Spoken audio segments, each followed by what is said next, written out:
సంవత్సరాల తరబడి ఎన్ని మందులు వాడినా మీ మోకాల నొప్పులు తగ్గట్లేదా? ప్రాణ పెయిన్ క్లినిక్ లో అత్యాధునిక చికిత్స. ప్రస్తుతం మనతో పాటు ఉన్నారు మాజీ జేడీ జై భారత్ పార్టీ వ్యవస్థాపక అధ్యక్షులు జేడీ లక్ష్మీనారాయణ గారు. ఒక్కసారి ఆయనతో కొన్ని విషయాల మీద మాట్లాడదాం. సార్ నమస్తే అండి. నమస్తే. జై భారత్. సార్ ముఖ్యంగా రెండు విషయాలు మీతో మాట్లాడదలుచుకున్నాను నేను. ఒకటి ఏంటంటే డ్రగ్స్. ఎక్కడ చూసినా సరే డ్రగ్స్ డ్రగ్స్ డ్రగ్స్. అసలు చిన్నపిల్లలు పెద్దోళ్ళని తేడా లేకుండా, ఇది అది అని డిఫరెన్స్ లేకుండా డ్రగ్స్, గాంజా, ఈ సిగరెట్స్ అసలు ఎక్కడంటే అక్కడ అవే కనిపిస్తున్నాయి. ఎక్కడ దీనికి అసలు మూలాలు అంటే ఎట్లా ఆపగలుగుతాము? అంటే వ్యవస్థలో లోపమా, లేకపోతే పేరెంటింగ్లో లోపమా, లేకపోతే స్కూల్స్లో మానిటర్ చేయలేకపోవటమా? చిన్నపిల్లలు కూడా ఇన్వాల్వ్ అవుతున్నారు కాబట్టి స్కూల్స్ అంటున్నారు, లేకపోతే కాలేజెస్, లేకపోతే సరైనటువంటి చట్టాలు వాటిని అమలు చేయడంలో మనం విఫలమవుతున్నామా, లేదు అంటే పోలీసులు నిర్లక్ష్యంగా ఏమన్నా వ్యవహరిస్తున్నట్టు అనిపిస్తోందా? అసలు ఎక్కడ దీన్ని ఆపగలగాలి, ఎలా ఆపగలగాలి? ఇదేంటంటే ఒక దేశ సమస్య కాదు, ఇది ఇంటర్నేషనల్ సమస్య. ఎందుకంటే మొత్తం మీరు అంతర్జాతీయంగా కూడా చూసుకున్న డ్రగ్స్ అన్నది ఒక పెద్ద బిజినెస్. డ్రగ్ మాఫియా అన్నది ఒక పెద్ద గ్యాంగ్ వర్క్ చేస్తుంటుంది. మీకు యాక్చువల్గా చూసుకుంటే మెక్సికో కానీ కొలంబియా కానీ ఈ స్టేట్లో చూస్తే అవన్నీ కూడా డ్రగ్ కార్టెల్స్ అనేవి చాలా తీవ్రంగా వాళ్ళు మొత్తం ప్రపంచంలోనే ఎక్కడెక్కడ ఈ డ్రగ్స్ సప్లై చేయడానికి కూడా చేస్తుంటారు. సో ఈ విధమైన దీంట్లో ఏ దేశాల్లో అయితే యువతరం ఎక్కువగా ఉంటుందో ఆ దేశాలకు టార్గెట్ చేయడానికి వాళ్ళు ప్రయత్నిస్తారు.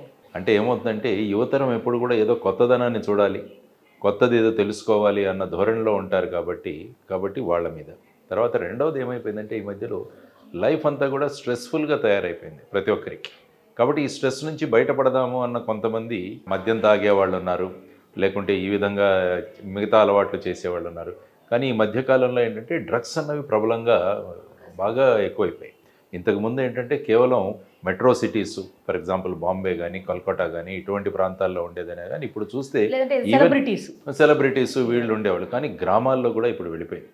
మీరు ఇప్పుడు చూస్తుంటే రోజు నేను చూస్తుంటాను గ్రామాల్లో, చిన్న చిన్న గ్రామాల్లో, తాండాల్లో కూడా ఈ విధంగా డ్రగ్స్ అన్నీ వెళ్ళిపోయాయి. సో దీనికి ప్రధానమైన కారణం ఏంటంటే మెయిన్గా కొంతమంది మానసిక రోగులు ఉంటారు, వాళ్ళు ఆటోమేటిక్గా దీనికి వశం అయిపోతారు, ఎడిక్ట్ అయిపోతారు. మిగతా వాళ్ళు ఏంటంటే ఈ స్ట్రెస్ తగ్గించుకుందామన్న ఒక ఇది. తర్వాత ఇంకోటి ఏంటంటే పియర్ ప్రెషర్ ఎక్కువగా ఉంటుంది స్టూడెంట్స్లో. ముఖ్యంగా చూస్తే వీడు చేస్తున్నాడు మనం కూడా చూద్దాము అన్న ఇది, చిన్నపిల్లలు. తర్వాత ఏంటంటే అవైలబిలిటీ కూడా పెరిగింది. ఈ మధ్యలో ఏంటంటే ఇప్పుడు చిన్న చిన్న చాక్లెట్స్ రూపంలోను, డ్రింక్స్ రూపంలో, బిస్కెట్స్ ఇలాంటివన్నీ రావడం మొదలయ్యాయి. కాబట్టి ఏంటంటే అవి నోయింగ్లీ అన్నోయింగ్లీ కూడా చాలా మంది తీసేసుకుని వన్స్ దాంట్లో కూడా అంటే తెలియకుండా తీసుకుంటాం, ఆ తర్వాత దానికి వ్యసనం అయిపోతాం. ఆ విధంగా ఆ ట్రాప్లో ఇరుక్కుంటూ ఉంటారు అనమాట. సో ఆ తర్వాత ఈ విధమైన పరిస్థితులలో ఈ విధంగా వెళ్ళిపోతున్న ఈ సందర్భంలో మరి ఏం చేయాలన్నది పెద్ద సమస్య. ఎందుకంటే అటు ఇళ్లలో చూసినా, స్కూల్స్లో చూసినా, సమాజంలో చూసినా కూడా ఈ డ్రగ్ అడిక్ట్స్ అంతా కూడా మళ్ళీ దీనివల్ల మళ్ళీ పెద్ద క్రైమ్ జరుగుతుంది. వీళ్ళు ఈ మత్తులో వీళ్ళు ఏం చేస్తారంటే మళ్ళీ వీళ్ళు క్రైమ్కు అడిక్ట్ అవుతారు. సో క్రైమ్ చేస్తారు, ఎందుకంటే మళ్ళీ డబ్బులు కావాలి. ఇప్పుడు ఏంటంటే వీళ్ళు ఈ అలవాటు పడిన వాళ్ళు మళ్ళీ డబ్బుల కోసం వీళ్ళు ఈ విధంగా క్యారియర్స్గా మారుతారు, పెడ్లర్స్గా మారుతారు. డ్రగ్ పెడ్లర్స్ అంటారు. సో వీడు స్వయంగా కూడా వాడు అడిక్ట్ అయి ఉంటాడు. ఆ తర్వాత వాడికి మళ్ళీ డబ్బులు కావాలి అంటే వాడు దీన్ని మళ్ళీ ఇతరులకు అమ్మడము ఇలాంటివి మొదలు పెడతారు. తర్వాత ఏంటంటే ఈ డార్క్ వెబ్సైట్ నుంచి కూడా డైరెక్ట్గా మీరు ఆర్డర్స్ తీసుకోవచ్చు. ఈ మధ్యలో డార్క్ వెబ్ అని ఉంటుంది, అందులో కొన్ని మెయిన్ స్ట్రీమ్ వీటిలో నుంచి కూడా చాలామంది ఆర్డర్ చేసుకుంటున్నారు. అంటే వాటిని రూపాంతరం చేసి వేరే రూపాల్లో వాళ్ళు అమ్ముతున్నారు, అవి మనం ఆర్డర్ చేసుకోవచ్చు. ఈ ఆన్లైన్ పోర్టల్స్ ఉంటాయి. సో ఈ విధంగా ఉండడం వల్ల ఏమైపోయిందంటే సమాజంలో ఇప్పుడు అటు పేదవాడు అడిక్ట్ అవుతున్నాడు, పేదవాడు అడిక్ట్ అవ్వడం, వాడికి ఏదన్నా పెడ్లర్గా మారితే నాకు డబ్బులు వస్తాయని వాళ్ళు, బాగా డబ్బులు ఉన్నవాళ్ళు కూడా అడిక్ట్ అవుతున్నారు. ఎందుకంటే ఎంజాయ్మెంట్ కోసము, ఆ తర్వాత వచ్చేసి వాళ్ళకు వస్తున్న ఈజీ మనీ ఏదైతే ఉంటుందో దాని ద్వారా. కాబట్టి ఇప్పుడు చూసుకుంటే మీరు రేవ్ పార్టీలని, తర్వాత ఈ పబ్స్ అని, వీటిలన్నింటిలో కూడా ఫైనల్గా వాటి రూపాంతరం ఈ డ్రగ్స్ రూపంలో చెందుతుంది. చాలా మీరు చూసినా కూడా చాలా పబ్స్లో కూడా డ్రగ్స్ అన్నవి చాలా ముఖ్యంగా వాళ్ళు జరుగుతున్నాయి. సో ఇది కూడా గమనించాలి. కాబట్టి ముఖ్యంగా ఏంటంటే చాలామంది మద్యానికి అలవాటు పడిన వాళ్ళు కూడా నెక్స్ట్ స్టేజ్లో ఏంటంటే ఈ డ్రగ్స్కి వస్తారు. అందువల్ల ఇప్పుడు చూస్తే మన రాష్ట్రాలన్నీ కూడా చాలా రాష్ట్రాలు వాళ్ళ ఎకానమీ ఆపరేట్ అవ్వడానికి వాళ్ళు చేస్తున్నది ఏంటంటే మెయిన్గా లిక్కర్ బిజినెస్, ఎక్సైజ్.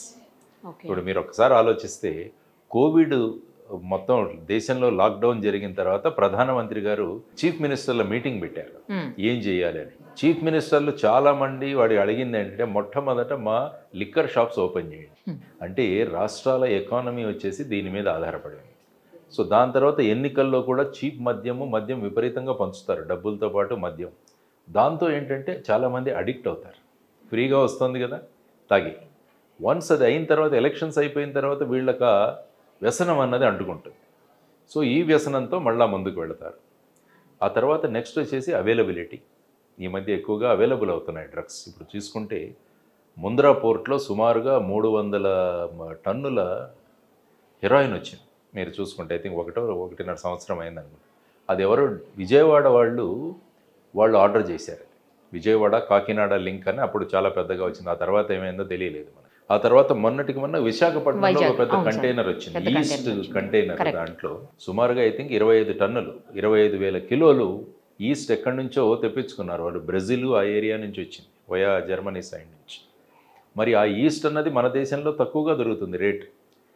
ఇది 60-70 రూపాయలు దొరికేది, వాళ్ళు 140 రూపాయలు కట్టి అది తెప్పించుకున్నారు. సో అది ఎందుకు? ఇది 63 సార్లు ఇంతకుముందు వాళ్ళు తెప్పించారట. మరి ఇది ఒక 63వ కంటైనర్ అక్కడ పట్టుబడింది. మరి వచ్చినది నిజంగా డ్రగ్గేనా? ఆ తర్వాత అది ఏమైంది, ఎక్కడికి వెళ్ళింది అన్నది కూడా ఎక్కడ దాఖలాలు. కాబట్టి తర్వాత ఏంటంటే ఇది ఈజీ మనీ కూడా. ఇది మనీ ఎంతంటే ఒక్కొక్క కిలో పట్టుకుంటే మీరు హెరాయిన్ కానీ కొకైన్ కానీ ఇలాంటివి చూసుకుంటే కోట్లలో ఉంటుంది అది. కాబట్టి రిస్క్ తీసుకోవడానికి కూడా చాలామంది ముందుకు వస్తారు. ఒక్కసారి కనుక మనం త్రూ అవుతే మన జీవితాలు మారిపోతాయి అన్న దీంట్లో కూడా చాలామంది దీంట్లో ఇరుక్కుంటారు. చట్టాలు ఉన్నాయి మన దగ్గర. NDPS యాక్ట్ అన్నది, narcotic drugs and psychotropic substances act, చాలా తీవ్రమైన చట్టం అది. సుమారుగా 10 సంవత్సరాల నుంచి యావజ్జీవ కారాగార శిక్షల వరకు కూడా ఉన్నాయి. సో వాటిని కేసులు చేస్తున్నాం. దానికని ఏం చేయాలంటే క్విక్గా డిస్పోజల్ అవ్వాలి. కేసు పట్టగానే వెంటనే దాన్ని డిస్పోజల్ అవ్వాలి.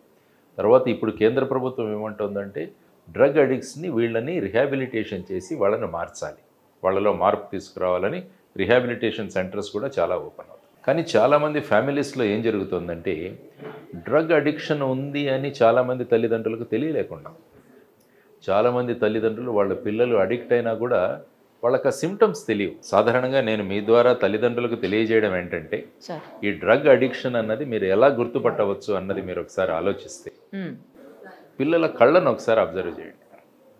అవి చాలా రెడ్గా ఉంటాయి. ఆ తర్వాత పిల్లలు చదువులో వాళ్ళ ఇంట్రెస్ట్ పోతుంది. తర్వాత పిల్లలు ఏకాంతంగా ఉండడానికి ఇష్టపడతారు. డ్రగ్ అడిక్ట్ ఎప్పుడు కూడా కలవడు, మిగతా వాళ్ళతో కలవరు. చాలామంది తల్లిదండ్రులు ఏమనుకుంటూ ఉంటారంటే మా పిల్లలు ఎవరితో కలవరు, మా వాళ్ళు చదువుకుంటున్నారు అనుకుంటారు. సో దానివల్ల ఏమవుతుందంటే వాళ్ళు లోపల ఏం చేస్తున్నారు, ఏకాంత జీవితాన్ని వాళ్ళు కోరుకుంటారు. తరువాత ఇళ్లలో సడన్గా డబ్బులు వస్తువులు మాయం అవ్వడం మొదలు పెడతారు. అంటే దొంగతనం చేసి ఆ వస్తువులను బయట అమ్ముకొని ఆ డ్రగ్ కోసం వీళ్ళు ఆ డబ్బులు ఖర్చు పెడతారు. కాబట్టి ఇవన్నీ కూడా తర్వాత స్కూలుకు కాలేజీకి వెళుతున్నామని చెబుతారు కానీ వాళ్ళు వెళ్ళరు. సో తల్లిదండ్రులు ఈ సిమ్టమ్స్ ఎక్కడైనా కనపడితే వెంటనే దాన్ని దాచకుండా రిహాబిలిటేషన్ సెంటరు, సైకియాట్రిస్ట్కి, సైకోథెరపిస్ట్ దగ్గరికి తీసుకువెళ్ళాలి. ఇనీషియల్ స్టేజెస్లో కనుక మనం దీన్ని ఆపగలిగితే వాళ్ళలో మార్పు తీసుకురావచ్చు. కానీ వ్యసనం ముదిరిపోతే ఏమవుతుందంటే వాళ్ళు ఇంకా సైకోలుగా తయారవుతారు. అంటే ఇంట్లో ఉన్నవాళ్ళు ఎవరు ఏమీ పట్టించుకోరు. ఆ టైంకు ఆ డ్రగ్ పడకుంటే వాడు ఒక రాక్షసుడిగా ప్రవర్తించడం మొదలు పెడతాడు. తర్వాత స్కూల్స్ కాలేజెస్లో కూడా వీటిల ప్రభావం చాలా ఎక్కువైంది.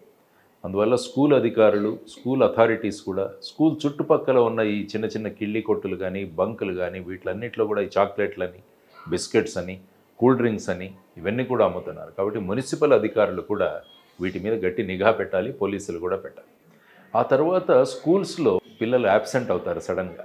పిల్లల ప్రవర్తన వేరుగా ఉంటుంది. అంతవరకు బాగా మార్కులు తెచ్చుకునేవాడు సడన్గా మార్కులు పడిపోతాయి వాడి. తర్వాత వాడి డ్రెస్సింగ్ కూడా సరిగా ఉండదు, సెన్స్. ఆ జుట్టు సరిగా దువ్వుకోరు. ఇప్పుడు చూడండి విచిత్రమైన హెయిర్ స్టైల్స్లో ఉంటారు చాలామంది పిల్లలు. వాళ్ళని కనుక మీరు థరోగా అబ్జర్వ్ చేస్తే వాడు ఎవరో majority of them are drug addicts. So ఆ విధంగా సిమ్టమ్స్ ఎక్కడైనా కనపడితే వెంటనే స్కూలు, కాలేజీ అథారిటీస్ కూడా పేరెంట్స్ని పిలవాలి, పిలిచి వాళ్ళకి చెప్పగలగాలి. వీళ్ళను బేసిక్గా రిహాబిలిటేట్ చేసి వీళ్ళలో ఈ మార్పు తీసుకురావాలన్నది ముఖ్యంగా చేసుకోవాలి.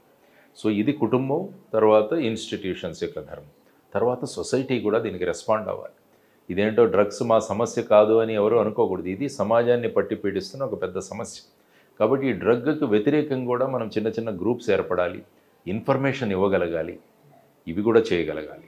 ఆ తర్వాత పోలీసు భూమిక, excise department, narcotics control bureau, ఈ 3 కూడా ప్రధానంగా వీళ్ళ మీద క్రిమినల్ యాక్షన్ తీసుకోవడానికి ఈ 3టికి అధికారం. ఎక్సైజ్ డిపార్ట్మెంటు, పోలీసు, తర్వాత నార్కోటిక్ కంట్రోల్ బ్యూరో. సో వీళ్ళు కూడా ముఖ్యంగా నార్కోటిక్ కంట్రోల్ బ్యూరో పెద్ద పెద్ద కేసుల్లో వస్తుంది, మెజారిటీ రెస్పాన్సిబిలిటీ పోలీస్ మీద.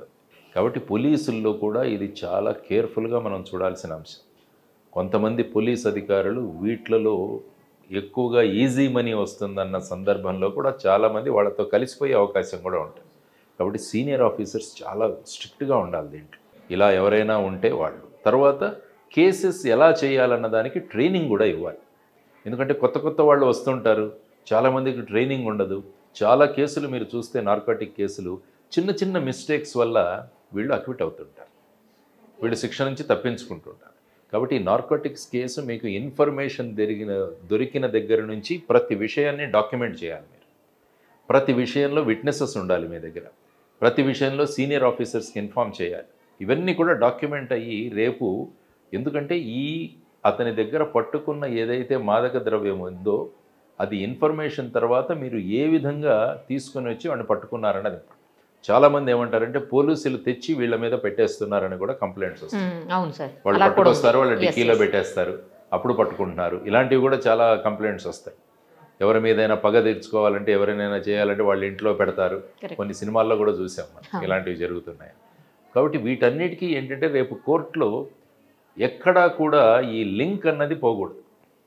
ప్రారంభమైన దగ్గర నుంచి చివరికి సీజ్ చేసిన తర్వాత కూడా అక్కడే స్పాట్లో ఎవరో ఒకరిని పిలిచి అక్కడ వేయ్మెంట్ చేయాలి. దాని నుంచి 3 శాంపుల్స్ తీసుకోవాలి. ఒక శాంపుల్ ల్యాబ్కు పంపించాలి, ఇంకో శాంపుల్ మన దగ్గర పెట్టుకోవాలి. సో ఆ విధంగా ఒక ప్రొసీజర్ ఉంది దానికి. కాబట్టి ఈ ప్రొసీజర్ ప్రకారం ఎక్కడైతే చేస్తామో దానికి శిక్షలు పడుతున్నాయి. ఈ ప్రొసీజర్లో ఎక్కడైనా తప్పు ఉంటే దాంట్లో వాళ్లకు అవతల వాళ్ళకి అడ్వాంటేజ్ వస్తుంది. తర్వాత ఏంటంటే ముఖ్యంగా సెలబ్రిటీస్, ఫిలిం స్టార్స్ కూడా వీటిల్లో ప్రధానంగా చూసాం. సుశాంత్ సింగ్ రాజ్పూత్ ఒక మంచి బడ్డింగ్ స్టార్, ఎంఎస్ ధోని సినిమాలో కూడా చాలా చక్కగా నటించాడు. ఆ తర్వాత అతను సూసైడ్ చేసుకున్నాడు ఫైనల్గా ఈ డ్రగ్స్ దీంట్లో పడి. మొదట్లో అప్పుడు సంజయ్ దత్ కేసు కూడా మనకు తెలుసు పాతకాలం. ఇప్పుడు కూడా చాలా కేసులు జరుగుతున్నాయి. ముఖ్యంగా తెలంగాణ కూడా అనేక మంది ఫిలిం సెలబ్రిటీస్ని పిలిచి వాళ్ళ స్టేట్మెంట్స్ తీసుకోవడము, తర్వాత ఇంకా పెద్ద పెద్ద రేవ్ పార్టీలను జరగడము, ఇవన్నీ కూడా చూస్తున్నాము. తర్వాత మెయిన్గా ఈ డ్రగ్స్ అన్నది పబ్స్లో ఎక్కువగా జరుగుతాయి. కాబట్టి ఈ పబ్స్ అన్నవి చాలా స్ట్రిక్ట్గా ఉండాలి. అసలు నేనంటా నీ పబ్స్ లేకుంటే ఏమవుతుంది? అదే సార్, నేను అదే అనుభవం. ఎందుకు హాయిగా వెళ్ళి తినండి. మీరు ఏమైనా తాగాలనుకుంటున్నారా? ఇంటికి తెచ్చి తాగండి. మీరు మంచి పని చేస్తున్నారు కదా, పిల్లల ముందు తాగండి. ఎందుకంటే పిల్లలకు మనం రోల్ మోడల్స్ కదా. కరెక్ట్. మరి మనం తప్పు చేస్తున్నప్పుడు ఈ విధంగా మనం నియంత్రించుకోవాలి మనల్ని. ఇది చాలా ముఖ్యమైన అంశం. కాబట్టి గవర్నమెంట్లు కూడా, నేను అన్నాను, ఎక్సైజ్ ఆదాయం మీదే ఆధారపడి గవర్నమెంట్లు నడుస్తున్నాయి ఈ కాలంలో. మరి ఇవి ఎన్ని ఎక్కువైతే అంత మంచిది అన్నట్టుగా. తర్వాత యువతరంలో కూడా ఈ కల్చర్ ఒకటి వచ్చింది, ఈ పబ్ కల్చర్. ఈ సాటర్డే సండే ముఖ్యంగా సాఫ్ట్వేర్ ఉద్యోగులు కానీ వెయిట్ చేస్తుంటారు, ఎప్పుడు సాటర్డే సండే వస్తుందా, వెళ్ళి అక్కడ డబ్బులు మనం పారేద్దాం. అక్కడ కూడా చాలామంది మిమ్మల్ని ట్రాక్ చేస్తూ మిమ్మల్ని అడిక్షన్లోకి తీసుకెళ్తారు. మీరేదో వేరే కోసం అక్కడ తినడానికి, ఏదో ఎంజాయ్ చేయడానికి, ఆ మ్యూజిక్ చూడడానికి వెళతారేమో, కానీ అక్కడ మిమ్మల్ని సైలెంట్గా ట్రాప్ చేసి ఈ డ్రగ్స్లోకి లాగే గ్యాంగ్స్ కూడా వర్క్ అవుతుంటాయి అక్కడ. సో వీటిలన్నిటి నుంచి చాలా జాగ్రత్తగా ఉండాలి మనం. కాబట్టి గవర్నమెంట్ భూమిక కూడా చాలా ముఖ్యం దీంట్లో.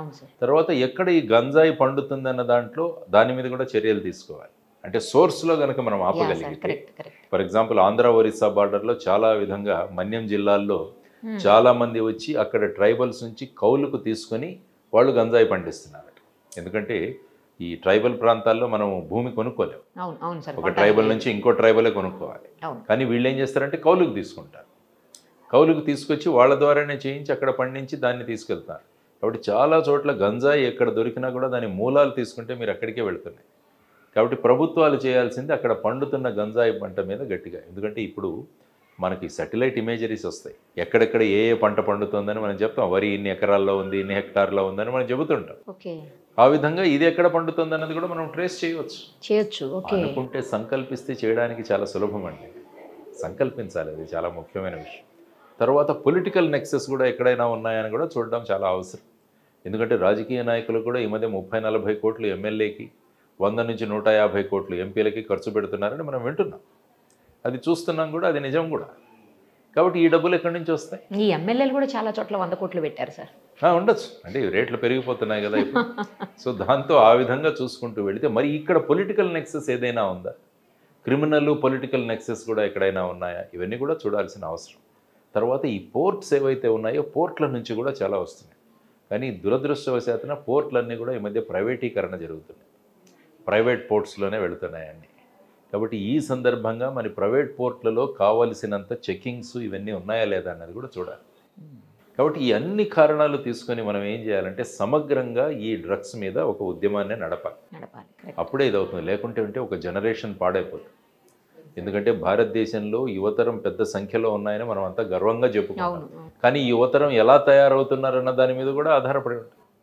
ఈ యువతరం సక్రమంగా లేకుంటే అదేదో అడ్వాంటేజ్ అనుకున్నది అదొక పెద్ద దురదృష్టకరమైన పరిస్థితులు ఏర్పడే అవకాశం కూడా ఉంది. సో ఆ విధంగా ఈ నషాముక్త భారత్ అని వాళ్ళు 2022లో టోల్ ఫ్రీ నంబర్లు అవి ఇచ్చి వాళ్ళంతా చేస్తున్నారు. కానీ వీటిని పెద్ద మొత్తంలో మనం తీసుకువెళ్ళాలి. ఇళ్ళు, స్కూల్స్ వీటన్నిటి కూడా వాళ్ళ భూమికలను పోషిస్తూ సమాజంలో ఉన్న వ్యక్తులు కూడా దీనికి వ్యతిరేకంగా మనం అంతా కలిసి వెళ్ళగలిగితే ప్రభుత్వాలు కేవలం ప్రాఫిట్ చూసుకోకుండా, ఆదాయం వస్తుందని చూసుకోకుండా ప్రభుత్వాలు వీటి మీద కంట్రోల్ చేయాలి. ఇప్పుడు చూడండి, స్కూలు, గుడి ఇవి ఉన్న చోట్ల సుమారుగా మీకు 100-200 మీటర్లు ఎక్కడ ఉండకూడదు. కానీ ఇక్కడెక్కడ చూడండి, హైవేల దగ్గర కూడా సుమారుగా ఒక 1/2 కిలోమీటర్ లోపల ఉండాలి. ఇప్పుడు ఏం చేస్తున్నారంటే చాలా చోట్ల హైవేల డెఫినేషన్లు మార్చేసి ఇది విలేజ్ రోడ్ అని డిక్లేర్ చేస్తారు. దానివల్ల రోడ్డు మీదే పెట్టుకుంటారు. సో ఇవన్నీ అవుతున్నాయి. యాక్సిడెంట్లు ఎన్ని అవుతున్నాయి చూడండి. మరి హైవేల్లో ఈ షాప్స్, తర్వాత డ్రైవర్స్ వీళ్ళు కూడా చాలామంది డ్రగ్ అడిక్ట్స్ అవుతున్నారు ఈ మధ్య. అది ఇంకా ప్రమాదకరం మనకి. కాబట్టి ఇది సింపుల్, ఇది ప్రమాదం కాదు, ఇది ఈ పొంచి ఉన్న చాలా పెద్ద ప్రమాదం. కానీ ఇప్పుడు ఇంకా ఎక్కువైపోయింది. ఇప్పుడు ఏంటంటే మీరు అన్నట్టు విచ్చలవిడితనం పెరిగిపోయింది. కంట్రోల్ లేదు ఎవరి మీద. తల్లిదండ్రుల కంట్రోల్ పిల్లల మీద ఉండట్లేదు. వాళ్ళు కంట్రోల్లో ఉండట్లేదు. వాళ్ళు చెప్పినా వినట్లేదు. ఈ మధ్య ఏంటంటే ఇంటర్నెట్లు, ఫోన్లు వచ్చిన తర్వాత ఇంతకుముందు ఏంటంటే ఏదైనా తెలియని విషయం ఉంటే పెద్దవాళ్ళ దగ్గర తెలుసుకునేవాళ్ళు. లైబ్రరీకి వెళ్ళేవాళ్ళం, గురువుల దగ్గరికి వెళ్ళేవాళ్ళం. ఇప్పుడు ఏమైంది, మొబైల్లో ఉంది, నేను ఏం కావాలంటే అది కొడితే వచ్చేస్తుంది. ఇప్పుడు చూడండి, మీరు కావాలంటే ఇంటర్నెట్లో వెళ్ళి, ఈ సోషల్ మీడియాలోకి వెళ్ళి కానీ, నెట్లోకి వెళ్ళి కానీ మీరు చూడండి, అన్ని విషయాలు మీకు దొరుకుతాయి. Correct sir, correct. ఏం చూడాలనుకుంటే అది చూడవచ్చు, ఏం కావాలనుకుంటే ఆ వస్తువు మీరు తెప్పించుకోవచ్చు, ఏ ఇన్ఫర్మేషన్ అయినా దొరుకుతుంది. కాబట్టి ఏంటంటే ఇప్పుడు టెక్నాలజీ కూడా ప్రమాదకరం కూడా. కాబట్టి టెక్నాలజీ మీద కూడా కంట్రోల్ తీసుకురావడం కూడా చాలా అవసరం. కాబట్టి ఒక పెద్ద సమస్యను మీరు ఈరోజు లేవనెత్తారు. దీన్ని అందరూ కూడా మీడియా తరపున మీరు, తర్వాత సమాజంలో మనం, తర్వాత ఇళ్ళు, తర్వాత స్కూల్స్, ఇవన్నీ కూడా మా రెస్పాన్సిబిలిటీ అన్నది తెలుసుకొని మనం వెళ్ళాలి. తర్వాత ముఖ్యంగా సెలబ్రిటీస్ కూడా చాలామంది ఫిలిం వాళ్ళు కూడా ఈ విధంగా వెళ్ళడము, దానివల్ల ఏమవుతుందంటే సెలబ్రిటీస్ని ఎక్కడ కూడా ప్రజలు ఫాలో అవ్వాలని ట్రై చేస్తారు. కాబట్టి వాళ్ళు ఇందులో ఉన్నారు అంటే కొంతమంది బలహీనులు ఏంటంటే మనం కూడా ట్రై చేద్దాం కదా అనుకుంటారు. సో ఇవన్నీ కూడా ప్రమాదకరమైన అంశాలు. కాబట్టి ప్రతి ఒక్కరూ వాళ్ళ బాధ్యతను గుర్తించి వాళ్ళ ప్రవర్తన ద్వారా సమాజంలో మార్పులు తీసుకురావడానికి ప్రయత్నిస్తే అప్పుడు ఒక మంచి సమాజం ఏర్పడుతుంది. లేకుంటే భయాందోళనలో మన పిల్లలు ఏమైపోతారన్న భయంతో తల్లిదండ్రులు ఉండాల్సి వస్తుంది. కానీ ఇన్స్టిట్యూషన్స్ కూడా చాలా రెస్పాన్సిబిలిటీ తీసుకోవాలి. మేము చదువు చెప్పేసి మేము పంపించేస్తాము, మిగతాది మా బాధ్యత కాదని అనుకోకూడదు. మీరు ఒక పౌరులుగా తయారు చేయడానికి మీరు చదువు నేర్పుతున్నారు వాళ్ళకి. కాబట్టి ఇందులో ఈ అంశం కూడా ఉంటుంది. వాళ్ళ ప్రవర్తన పట్ల కూడా మీరు జాగరూకతగా ఉండి వాళ్ళ సంబంధితులకి, పోలీసులకి వీళ్ళకి ఇన్ఫార్మ్ చేయడం కూడా చాలా అవసరం. ముఖ్యంగా ఇంజనీరింగ్ కాలేజెస్, పెద్ద పెద్ద కాలేజెస్లో తర్వాత చూసుకుంటే ఇంజెక్షన్స్ వీటి ద్వారా తీసుకునే వాళ్ళ సంఖ్య చాలా ఎక్కువగా పెరిగిపోతుంది. ఎందుకంటే స్టేజ్ పెరిగే కొద్దీ వాళ్ళకి క్వాంటిటీస్ సరిపోవు, హయ్యర్ డోసెస్ కావాల్సి వస్తుంది. సో దాంతో ఈ విధమైన పరిస్థితి. నేను ఆ మధ్యలో విన్నాను సార్, ఒక కేసు కూడా చూశాను నేను. యాక్చువల్లీ ఈ డ్రగ్స్ ఇవన్నీ స్టేజ్ దాటిపోయి స్నేక్ బయటికి వెళ్ళిపోయారు సార్. స్నేక్ ఏదైతే విషం ఉంటుందో దాన్ని తీసుకొని దాన్ని ఒక బైట్ చేసుకొని దాంతో కనిపించుకునే వాళ్ళు కూడా ఉంటారు, చూపిస్తుంటారు రకరకాల వీటిలలో కూడా ఆ విధంగా. అంటే ఇంకేంటంటే దేర్ ఇస్ నో లిమిట్ అంతే. ఇంకా దీనికి మత్తు, ఈ వేరే దీంట్లో ఉండడము, తర్వాత ఈ వర్క్ స్ట్రెస్ వీటి నుంచి బయటికి రావడం, ఇవన్నీ కూడా వీళ్ళు జస్టిఫై చేసుకున్నారు. కానీ ఎవరికి తెలియంది ఏంటంటే ఒక్కసారి దాంట్లో ఇరుక్కున్నామంటే దాని నుంచి బయటికి రాలేదు, చాలా కష్టం అవుతుంది, జీవితం నాశనం అయిపోతుంది, కెరీర్ నాశనం అయిపోతుంది, తల్లిదండ్రుల ఫ్యామిలీ నాశనం అంతా అయిపోతుంది. కాబట్టి ఇంత ప్రమాదకరమైన దీంట్లో మనం జాగ్రత్తగా ఉండాలన్నది ప్రతి ఒక్కరు ఇండివిజువల్గా కేర్ తీసుకోవాలి. ఆ తర్వాత ఫ్యామిలీస్, ఎడ్యుకేషనల్ ఇన్స్టిట్యూషన్స్ కూడా they should take care. Suman టీవీలో మీ పర్సనల్ అండ్ బిజినెస్ ప్రమోషన్స్ కోసం కింది నెంబర్కి కాంటాక్ట్ చేయండి.